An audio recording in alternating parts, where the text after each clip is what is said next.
కోనసీమ తిరుమల వాడపల్లి వెంకటేశ్వర స్వామి వారి ఆలయంలో హుండీల లెక్కింపు కార్యక్రమాన్ని బుధవారం నిర్వహించారు.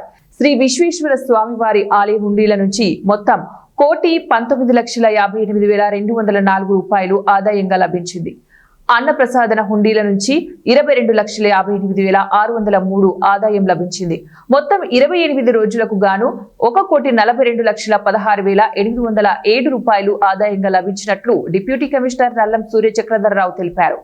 నగదుతో పాటు 23 గ్రాముల బంగారం, 670 గ్రాముల వెండి కానుకలు లభించినట్లు ఆయన తెలిపారు.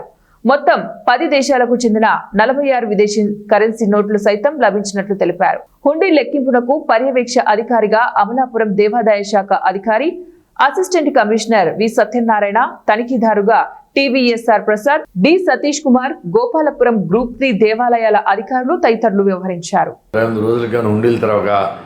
మెయిన్ హుండీలు విశ్వస్తం ఆలయంలో కలిపి 1,19,58,204 రూపాయలు మరియు అన్నప్రసాదం నుండి 22,58,603 రూపాయలు వెరసి మొత్తం 1,42,16,807 రూపాయలు రావడం జరిగింది.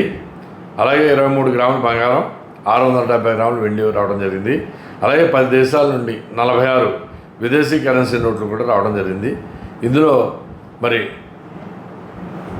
వి సత్యనారాయణ గారు, ప్రసాద్ గారు తనిఖీదారు రాజమండ్రి, డి సతీష్ కుమార్ పర్యవేక్షకులు కోనసీమ జిల్లా, B Kiran Kumar third grade కూడా